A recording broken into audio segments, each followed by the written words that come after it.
Yes, students, today we are doing next topic that is बेटा elements of directing. छोटा सा topic है, सिर्फ आपको डेफिनेशंस है वो आप उसमें एलिमेंट्स ऑफ डायरेक्टिंग में आपका सुपरविज़न होता है बेटा, कम्युनिकेशन होता है, लीडरशिप होता है और मोटिवेशन होता है। ठीक है बेटा, आपका जो कम्युनिकेशन आगे आएगा, लीडरशिप भी आएगा आपका और मोटिवेशन भी आएगा। एक सुपरविज़न आपके सिलेबस से कट है बेटा। तो सुपरविज़न होता क्या है बेटा? किसी चीज़ को मॉनिटर करना। It refers to monitor the progress of routine work of one subordinate and guiding them properly. जब एक पर्सन लोगों को काम करते हुए रूटीन वर्क है उसको सुपरवाइज करता है कि काम अकॉर्डिंग टू डायरेक्शन हो रहा है या नहीं हो रहा, तो उसको हम क्या बोलते हैं बेटा? सुपरविज़न बोलते हैं। जो सुपरविज़न होता है बेटा वो डायरेक्टिंग फंक्शन का इम्पोर्टेंट एलिमेंट होता है। ठीक है, इसमें क्या होता है, सुपरविज़न में का जो इम्पोर्टेंट फीचर है ना बेटा, इसमें फेस टू फेस कांटेक्ट होता है। किसमें? सुपरवाइज़र और सबऑर्डिनेट में। तो ये छोटा सा था सुपरविज़न, क्योंकि आपके सिलेबस में नहीं है, लेकिन एलिमेंट्स ऑफ डायरेक्टिंग में ये आपको दे रखा है, तो इसलिए मैंने आपको बता दिया। अब हमारा जो एलिमेंट्स है उसमें फर्स्ट एलिमेंट हम करेंगे बेटा मोटिवेशन। अब बेटा मोटिवेशन आपको पता है कि मोटिवेशन क्या होगा। आपको पता है कि एक मैनेजर का जो मेन फंक्शन होता है वो क्या रहता है बेटा? एक ऑर्गेनाइजेशनल ऑब्जेक्टिव को अचीव करना। ठीक है, तो इसके लिए क्या होगा, वो ऑर्गेनाइजेशन में जितने भी लोग हैं उनसे वेरियस एक्टिविटी करवाता है, और इन एक्टिविटीज़ को कौन परफॉर्म करता है बेटा? Human being. ठीक है, ये मोस्ट इम्पॉर्टेंट फैक्टर है, ह्यूमन फैक्टर। अब जो जैसे मशीन, मटेरियल, ये सब चीज़ें किस पे डिपेंड करेंगी? ह्यूमन बीइंग पे, कि वो कितना एफिशिएंटली उसको यूज़ कर सकते हैं। ठीक है, तो अगर ह्यूमन बीइंग नहीं होगा तो हमारे लिए प्रोडक्शन इम्पॉसिबल होता है। अब इम्पॉर्टेंट क्वेश्चन ये अराइज होता है बेटा कि इस ह्यूमन फैक्टर को हम किस तरह से एफिशिएंटली यूटिलाइज कर सकते हैं। तो इसके लिए बेटा टू फैक्टर्स है। एक पर्सन की जो एफिशिएंसी है ना वो दो बातों पर डिपेंड करती है। फर्स्ट तो हमारा क्या है, द लेवल ऑफ एबिलिटी, उस पर्सन में कितनी एबिलिटी है उस वर्क को करने के लिए। दूसरा क्या होता है बेटा? Willingness to do the work, आप उस काम को करने के लिए रेडी हो या नहीं। ठीक है, जो फर्स्ट फैक्टर है कौन सा?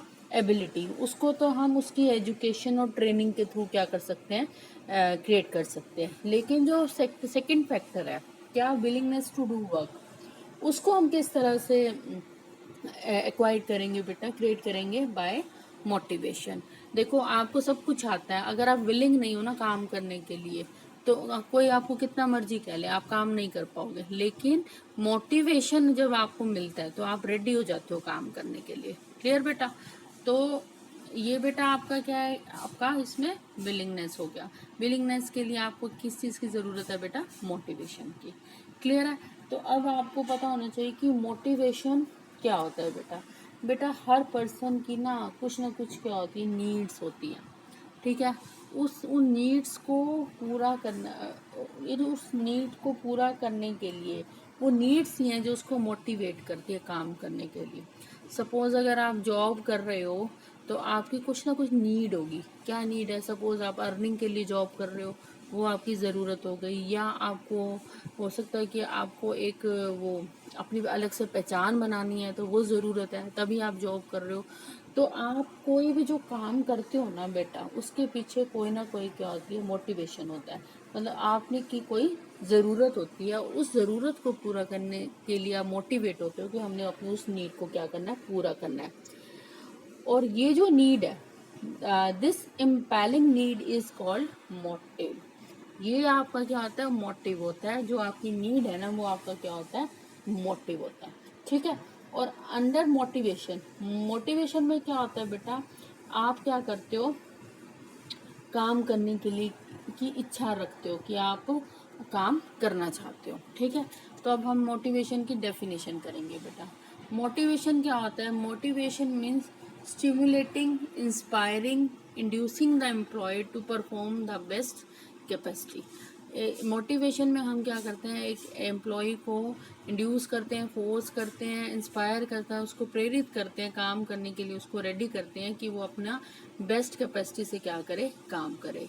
जो मोटिवेशन है हमारे बेटा साइकोलॉजिकल टर्म है। ठीक है, हम किसी से फोर्सफुली काम नहीं करवा सकते। आपके अंदर से ऑटोमेटिकली कुछ अंदर से कुछ आएगा, तभी आप काम करने के लिए क्या होते हो, रेडी होते हो। सपोज देखो, आप सिंपल बात है, आपके पेरेंट्स आपको कहते रहते हो बेटा पढ़ लो पढ़ लो पढ़ लो पढ़ लो, हाँ पढ़ लेंगे पढ़ लेंगे पढ़ लेंगे, यही करते रहते हैं हम लोग, लेकिन हम लोग नहीं पढ़ते हैं। लेकिन जब आपको लगता है कि अब तो एग्जाम्स आने वाले हैं, अगर आप नहीं पढ़ा तो अब तो हमारे पास कोई ऑप्शन नहीं है, अगर हमें पास होना है तो हमें स्टडी करनी पड़ेगी, तो आपकी कोई ना कोई नीड हो गई ना, ठीक है ना, तो आपके अंदर से ऑटोमेटिकली कोई चीज़ जागी ना कि आप काम करने के लिए रेडी हो।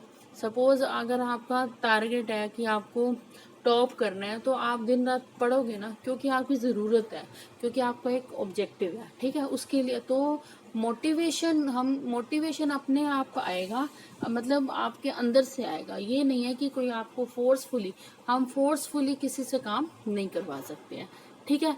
तो इसमें ना बेटा कुछ वर्ड आएंगे, जैसे मोटिव आएगा, मोटिवेशन आएगा और मोटिवेटर आएगा। तो मोटिवेशन तो आपको समझ आ गया, मोटिवेशन क्या होता है। उसके बाद है मोटिव। मोटिव क्या होता है बेटा, मैंने आपको बताया ना, जो आपकी नीड है उसका मोटिव बोलते हैं। अ motive is an inner state और Dzire which energize an individual to move or to behave towards achievement of goal। Motive क्या होता है, जो आपकी इनर नीड है ना बेटा, जो आपको जो एनर्जी प्रोवाइड करती है कि आप उस गोल को अचीव करने की तरफ क्या हो जाओ, मूव हो जाओ। तो motive arise of need of an individual, जो इंडिविजुअल की नीड होगी ना, वो क्या होता है, हमारा मोटिव होता है, ठीक है। तो इसमें क्या आ गया, it causes restlessness as he wants to fulfil his motive, ठीक है।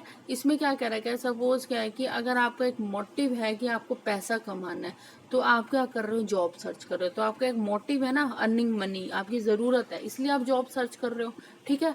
और अगर आप फूड बना रहे हो या ढूंढ रहे हो खाना, आपकी कोई ज़रूरत है ना, हंगर, आपको भूख लगी है, तभी तो आप इस नीड को क्या करोगे, पूरा करने के लिए एफर्ट्स करोगे ना।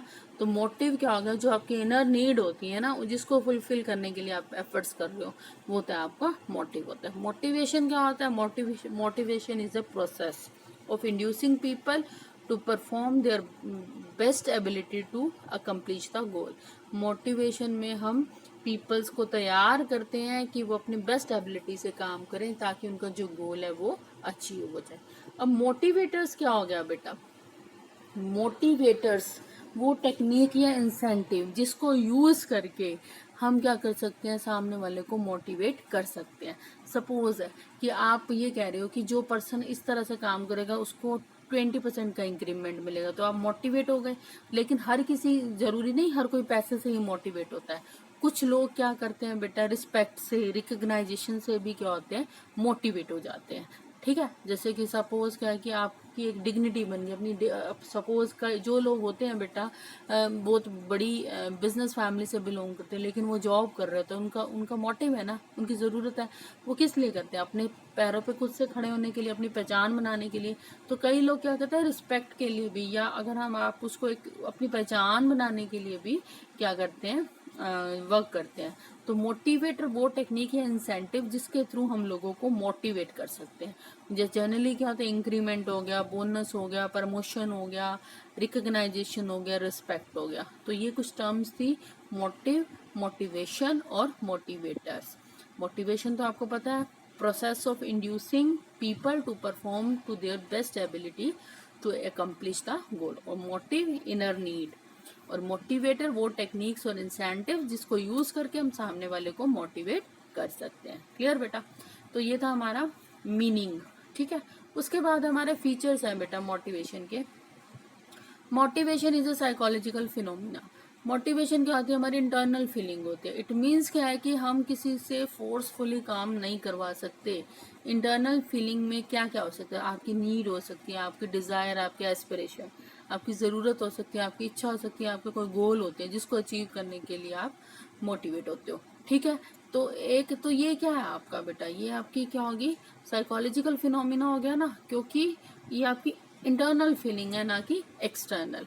जैसे क्या है, अगर आपको एक नया घर लेना है, तो उसके लिए आप दिन रात मेहनत कर रहे हो, ठीक है, और आपको अपनी पहचान बनानी है, चाहे आपका बिजनेस है, फिर भी आप जॉब कर रहे हो, तो ये सब क्या है, आपकी साइकोलॉजिकल फिनोमिना है। क्लियर, सेकंड है आपका मोटिवेशन प्रोड्यूस गोल डायरेक्टेड बिहेवियर। अब मोटिवेशन में जो पीपल बिहेव करते हैं बेटा, वो किस किस तरह से करते हैं, टू अचीव देयर गोल, अपने गोल को अचीव करने के अकॉर्डिंग ही वो वर्क करते हैं, ठीक है। और जो पर्सन मोटिवेट होगा ना बेटा, मोटिवेटेड होगा पर्सन, उसको सुपरविजन की भी ज़रूरत नहीं है। सपोज अगर आपने ठान लिया ना कि आपने 95% मार्क्स लेने हैं, अबाउ 90% लेने हैं, तो आप ये नहीं देखोगे कि मेरे मेरे मम्मी मेरे को देख रही है तब मैं स्टडी करूं, मेरे फादर मुझे देख रहे हैं तब मैं स्टडी करूं, या मैं दिन में 4 से 5 घंटे स्टडी करूँ। नो, आप उस टारगेट को अचीव करने के लिए आप अपने अकॉर्डिंग क्या करोगे, वर्क करोगे। तो ऐसे बंदे को सुपरविजन की ज़रूरत नहीं होती है। वो हमेशा जो वर्क करेगा ना, एक डिज़ायर मैनर में करेगा। क्लियर। जैसे एग्जाम्पल देखो, अगर एक पर्सन का क्या है, मोटिव है क्या, प्रमोशन लेना, तो वो क्या करेगा, एफिशिएंसी से वर्क को परफॉर्म करेगा ताकि उसको प्रमोशन मिल पाए। Clear. Motivators can be positive as well as negative. Motivators क्या आते हैं, जिसके थ्रू हम सामने वाले को मोटिवेट करते हैं। जो मोटिवेटर्स होते हैं ना बेटा, वो पॉजिटिव भी होते हैं और नेगेटिव भी होते हैं, ठीक है। तो इसमें क्या है, जो पॉजिटिव कौन से हो गए मोटिवेटर, जैसे इंक्रीमेंट हो गया, प्रमोशन हो गया, बोनस होगी, रिस्पेक्ट हो गया, रिकग्नाइजेशन हो गया, ये क्या है, पॉजिटिव है, ठीक है। अगर एम्प्लॉय क्या होता है, अपनी परफॉर्मेंस को इम्प्रूव नहीं करता है, तो हम इसको पॉजिटिव मोटिवेटर्स देकर हम क्या कर सकते हैं, उसको वो कर सकते हैं ना, मोटिवेट कर सकते हैं। और फिर भी अगर वो पॉजिटिव मोटिवेटर से भी नहीं हो रहा, इन्फ्लुएंस नहीं हो रहा है, तो हम उसको नेगेटिव मोटिवेटर्स देंगे। जैसे हमने उसको इशू वार्निंग लेटर दे दिया कि this is your last chance, otherwise you will be fire from your work, आपको आपकी जॉब से हटा दिया जाएगा, या आपने मीमो दे दिया, या उस पर्सन की डिमोशन कर दिया हमने, या उसकी इंक्रीमेंट रोक दिया हमने, तो ये क्या है, हमारे नेगेटिव मोटिवेटर है। क्योंकि बेटा कई बार ऐसा होता है कि कुछ काम ऐसे होते हैं कि हम ना डर के मारे भी कर जाते हैं, ठीक है। तो जो हम डराने के लिए जिन मोटिवेटर्स को यूज करते हैं ना, वो हमारे कौन से हो गए बेटा, नेगेटिव मोटिवेटर्स हो गए। क्लियर। फोर्थ है हमारा, motivation is a complex process. जो मोटिवेशन है ना बेटा, वो क्या हमारी कॉम्प्लेक्स प्रोसेस है, मतलब ये it is not a easy task, ये डिफ़िकल्ट टास्क होती है। क्यों बेटा, क्योंकि इसमें आपने ह्यूमन बीइंग को मोटिवेट करना है, और ह्यूमन बीइंग को आप तभी मोटिवेट कर पाओगे जब आपको उसकी नीड क्या पता चलेगा, मोटिव जो, जब आपको उसके मोटिव का पता चलेगा, ठीक है। क्योंकि ये आपकी जो भी ज़रूरतें हैं, आपकी मेंटली फीलिंग है, ठीक है, और उसको मेज़र करना बहुत ही डिफ़िकल्ट टास्क होता है, ठीक है। तो इसीलिए जो मोटिवेशन है ना, वो क्या है, हमारी बॉडी कॉम्प्लेक्स प्रोसेस है। तो आप क्या करते हो, डिफरेंट मेथड्स के थ्रू एक पर्सन की नीड को सेटिस्फाई करते हो। जैसे आप पॉजिटिव मोटिवेटर्स भी यूज़ करते हो, नेगेटिव मोटिवेटर्स भी यूज़ करते हो ना। तो ज़रूरी नहीं है कि एक पर्सन जो पॉजिटिव मोटिवेटर से वो हो रहा है, मोटिवेट हो रहा है, दूसरा भी उसी से ऑन हो। तो इसलिए हमें ह्यूमन बीइंग की जो मेंटली वो है ना, उसके जो दिमाग में चल रहा है, उसको स्टडी करना हमारे लिए बहुत डिफिकल्ट होता है। तो इसीलिए जो मोटिवेशन है हमारे बेटा, कॉम्प्लेक्स प्रोसेस है। क्लियर। उसके बाद है, motivation is a dynamic and continue process. जो मोटिवेशन है बेटा, ह्यूमन बीइंग की जो नीड्स है ना, एक ही नहीं रहेगी, समय के साथ साथ चेंज होती रहती है। अब आप खुद बताओ, जब आपके पास साइकिल नहीं थी तो आप साइकिल के लिए शोर मचाते थे। अब आप 11वीं 12वीं में हो, तो अब आप अपने पेरेंट्स को कहते हो कि मुझे तो बाइक चाहिए, ठीक है। और एक टाइम में जब आप वेल सेटल्ड हो जाओगे तो आपको बाइक भी पसंद नहीं आ गया, आप गाड़ी छोटी है तो फिर बड़ी। तो आपकी ना एक ज़रूरत नहीं रहती, जैसे जैसे आपकी एज बढ़ेगी वैसे वैसे आपकी नीड्स भी, और सबसे बड़ा जो आपकी नीड सेटिस्फाई होती जाएंगी ना, आपकी और ज़रूरतें बढ़ती जाएंगी। क्लियर। सपोज़ कि अगर मान लो कि हम स्टार्टिंग में जॉब कर रहे हैं, हमारे पास पैसे नहीं है, तो हम ये कह रहे हैं कि काश इतना ही हो जाए हमारे पास कि हम आराम से रोटी कपड़ा ले सके। जब आपकी वो ज़रूरत पूरी हो जाती है, तो फिर आप क्या कहते हो कि नहीं, हमें अपने फ्यूचर के बारे में भी कुछ सोचना चाहिए, हमें क्या करना चाहिए, कुछ ना कुछ अपने लिए सेव करना चाहिए, ताकि कल को कुछ हम बीमार हो जाएं या कुछ ऐसा हो जाए, हम काम ना कर पाए, तो हमारे पास पैसे हो जाने चाहिए, है ना। तो फिर कई बार फिर जब आपकी वो ज़रूरत भी पूरी हो जाती है, तो आप क्या कहोगे, अरे हम तो ऐसे एनवायरनमेंट में काम करेंगे जहाँ पे हमारे फ्रेंड हो, हमारे अच्छे रिलेशन्स हो, ठीक है। फिर क्या होगा आपको, नहीं अब तो मुझे अपने नाम बनाना है, पहचान बनानी है, इस तरह से। तो मोटिवेशन जो है हमारी वो क्या है, डायनामिक प्रोसेस है। वो हमारी एक नीड पूरी होती है तो हमारी दूसरी नीड तैयार हो जाती है, इसलिए नेवर एंडिंग है, क्योंकि ह्यूमन बीइंग की नीड्स कभी भी फुलफिल हो ही नहीं सकती, इसीलिए कॉन्टिन्यूस प्रोसेस है। क्लियर बेटा? तो ये था हमारा meaning of motivation and characteristics and features of motivation. I hope this is clear to all of you.